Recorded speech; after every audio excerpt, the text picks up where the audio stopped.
Early vegetables.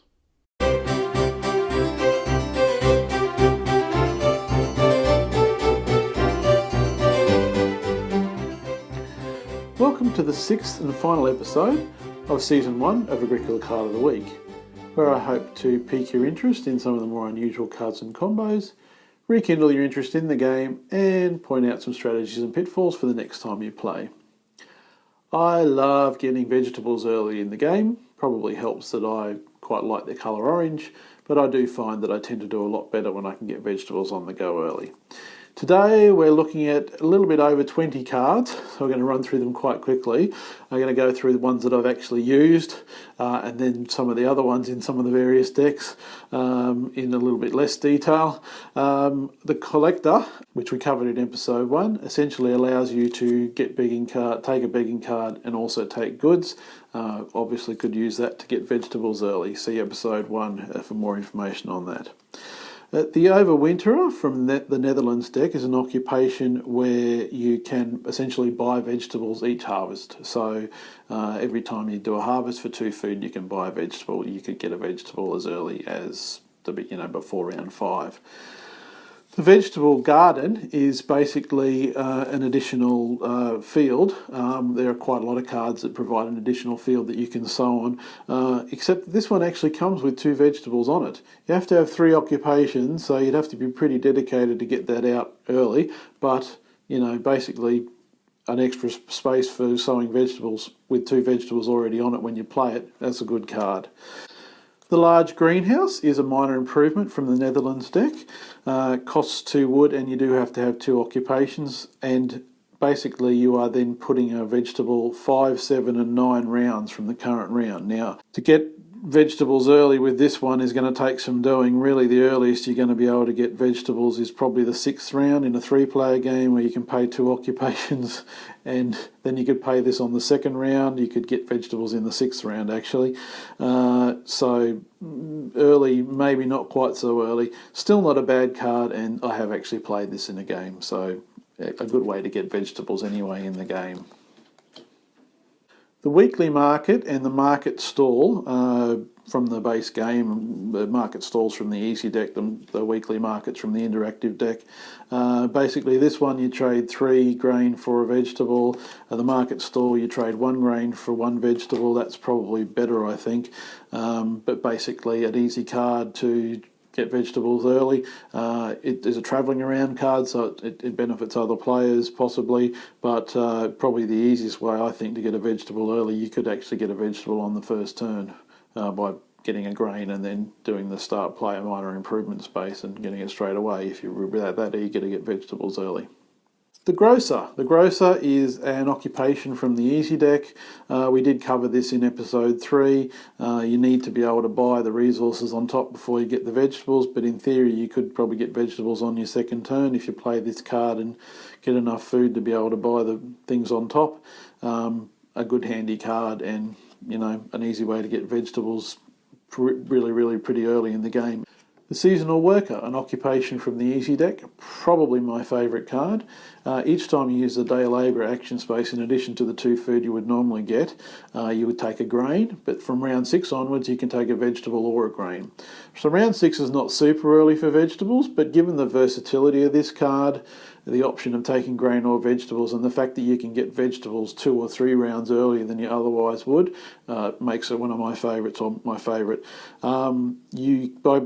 By using this card, by using the day labourer space in round 6 and in round 7, you can get 2 vegetables and sow 2 vegetables before the 2nd harvest. Now you'd have to be really dedicated to a kind of vegetable-based strategy to do that, but it can be done, and getting those sort of vegetables on that early in the game can be a really handy thing.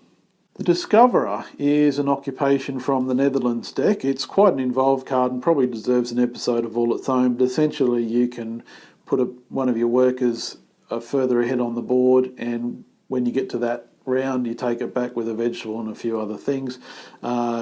It would take some serious dedication to play this quite early on in the game, because you're basically going for 3 rounds without that worker, but there are some ways around that it can be of a benefit, and I will cover that in a future episode.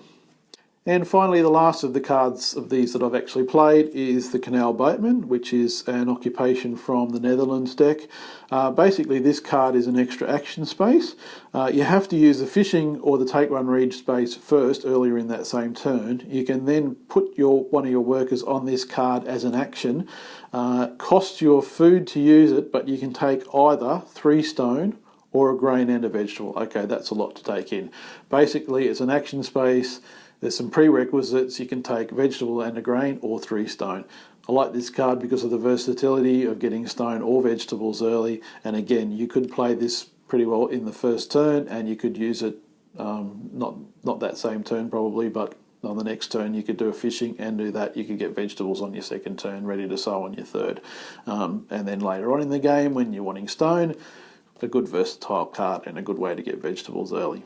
I have 3 stone rooms, 5 fields, 3 pastures, 2 fence stables, 1 unused space, 2 grain, 2 vegetable, 6 sheep, 4 bull, 4 cattle, 3 horses, 5 healthy workers.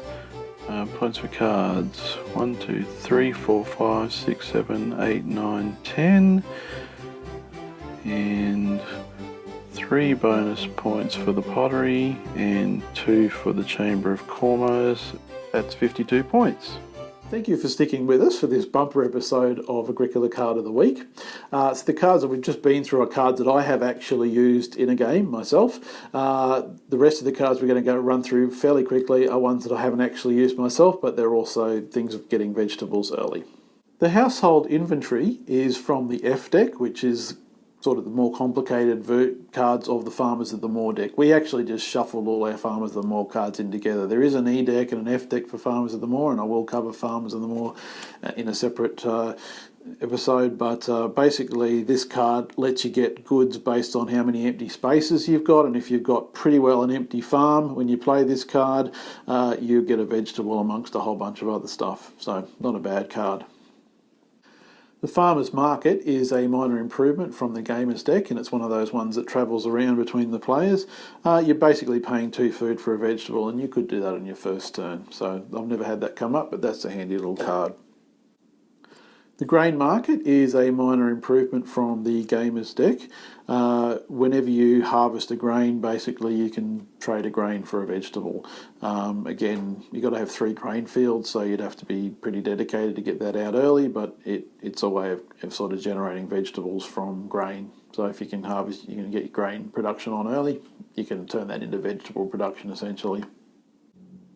The Seed Master is an occupation from the Gamer's deck.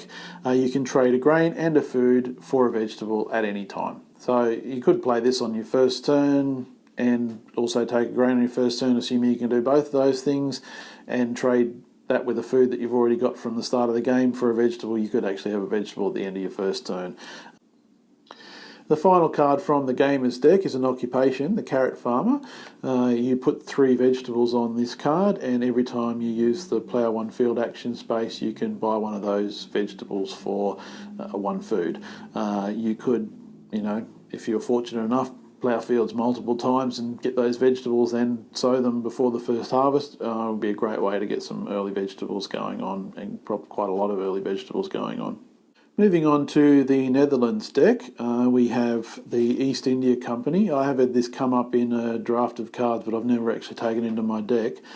Basically, you can take one of various kinds of goods each turn. It's quite expensive to build. It would be very hard to get this out early, but if you could in theory have a vegetable quite early on in the game, or a sheep, or a boar, or anything else like that as well.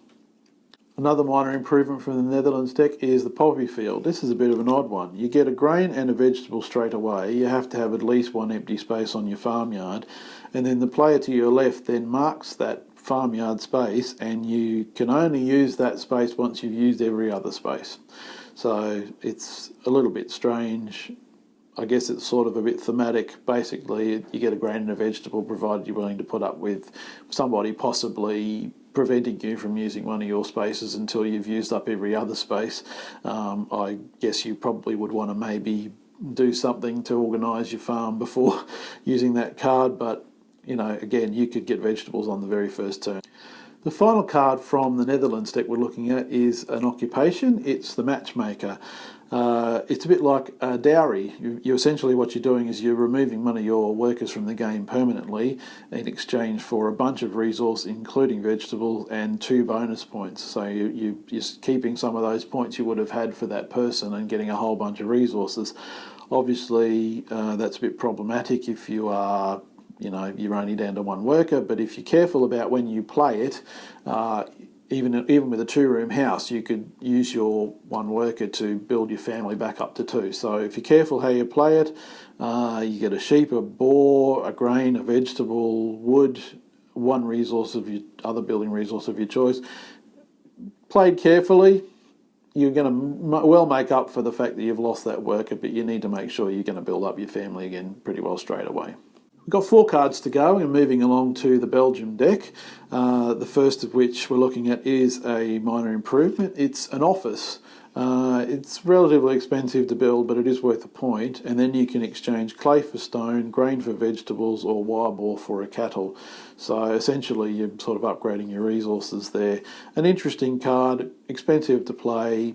Don't know whether I would play it or not, but again, in theory you could have vegetables early with that card. The Endive Field, a minor improvement from the Belgium deck. You get a vegetable as soon as you play the card. You've got to have 2 occupations first. In rounds that end in a harvest, you may sow vegetables on this card as if it were a field. So basically it's another field that you can sow vegetables on. You can only sow vegetables in rounds that end in the harvest, which is a bit unusual. You can't do it at any time, but you get a vegetable. So again, you could, in theory, get this before the first harvest by carefully playing some occupations first, playing this card, getting a vegetable. And you wouldn't necessarily have to play our field as well. You could just play out straight and just sow straight on that field. And the last card from the Belgium deck is the Pilgrimage Site. It's another action space for anybody in the game. To use the action space, you have to pay a grain, and if somebody else is using it and it's your card, you get the grain. Otherwise, if you're using it yourself, the grain goes into the supply. When you do that, you get a vegetable and a stone. You have to have improvements with at least 3 points worth on them, so you have to build enough improvements that they're worth 3 points. But again, with some dedication, if you really wanted to go that route, you could use that to get early vegetables. The final card we're looking at today is from the World Championship deck. It's the Food Connoisseur.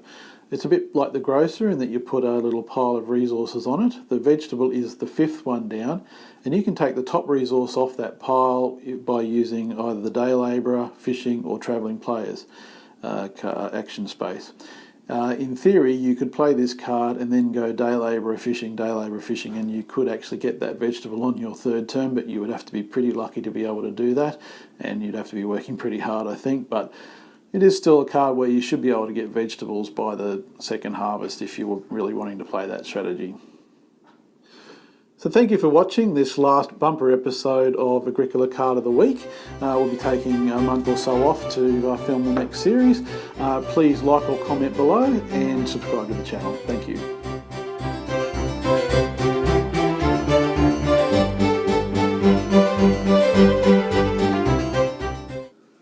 Can I have possibly maybe like 2 minutes of quiet? That would be really great. Because I could finish this and I would be done. It would. Okay. Okay. I can't think what am I going to say.